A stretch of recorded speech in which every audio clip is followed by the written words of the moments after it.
Nggih kula baleni malih nggih. Ayat ini dipakai dalil para mursyid, para ulama, rata-rata itu disebut sanad. Ya disebut apa? Sanad. Utawa silsilah ya. Sebab niku semua thariqah mu'tabarah, semua pondok sing salaf niku mesti gada sanad. Nggih kados kula saking bapak kula dugi Mbah Dola, Mbah Arwani ngantos Mbah Munawir ngantos Kanjeng Nabi, misalnya sanad Quran kula.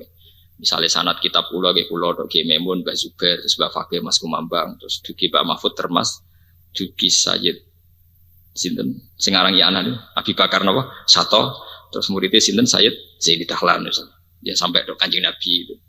Dalam thariqah juga gitu, semua mursyid juga punya sanad sampai Syekh Hasan Asadali apa sampai Abdul Qadir Al-Jilani atau sampai Syekh Bahauddin sinten anak sahabat.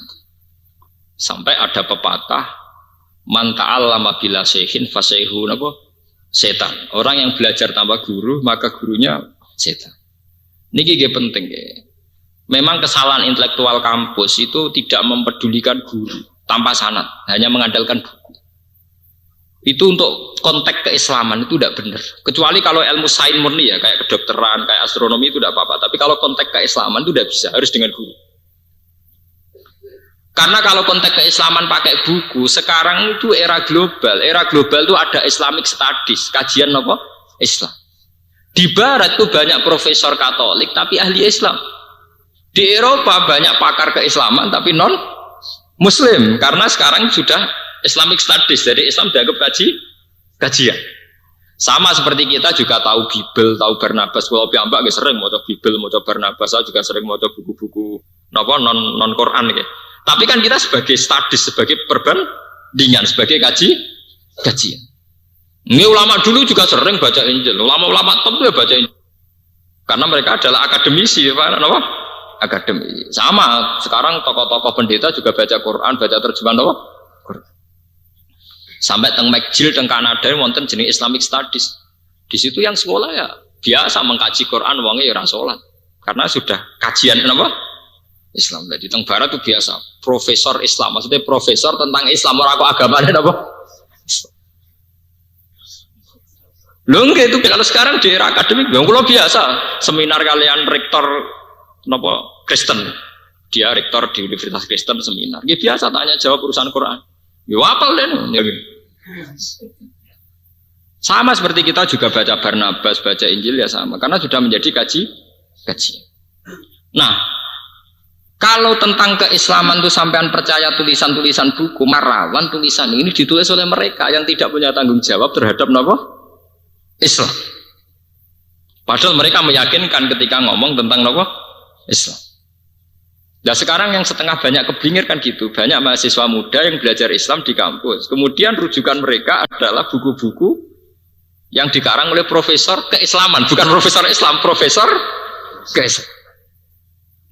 Tanya terus ada wacana bahwa Nabi di Madinah itu sebagai pemimpin negara, sehingga Madinah dianggap negara Islam. Lah berat. Nah keyakinan ulama Nabi itu tidak pernah menjadi pemimpin negara. Nabi itu ya pemimpin agama. Beliau di dunia, maka beliau juga memanage urusan apa? Dunia, urusan negara. Tapi beliau tidak pernah berstatus sebagai pemimpin negara. Lu itu beda sekali. Contohnya begini, beda sekali itu. Negara paling apapun itu tidak akan menjadikan sholat 5 waktu sebagai kewajiban negara.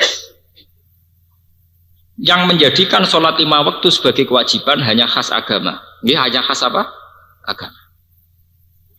Sementara Nabi mewajibkan sholat 5 waktu. Bahkan Nabi mewajibkan secara jamaah.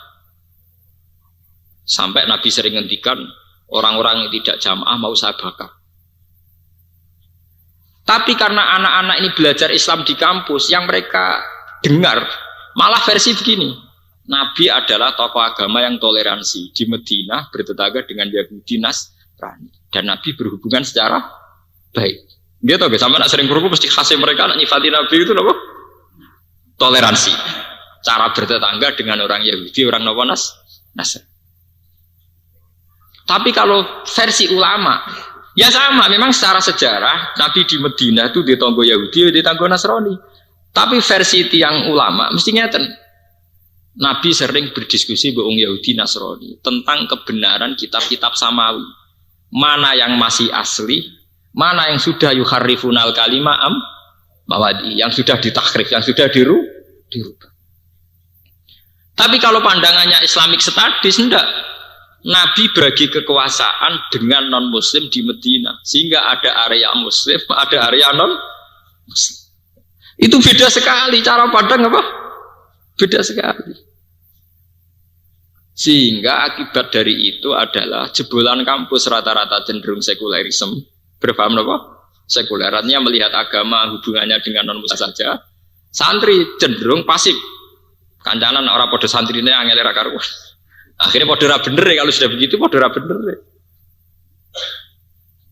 Karena apa itu tadi? Belajarnya tanpa apa?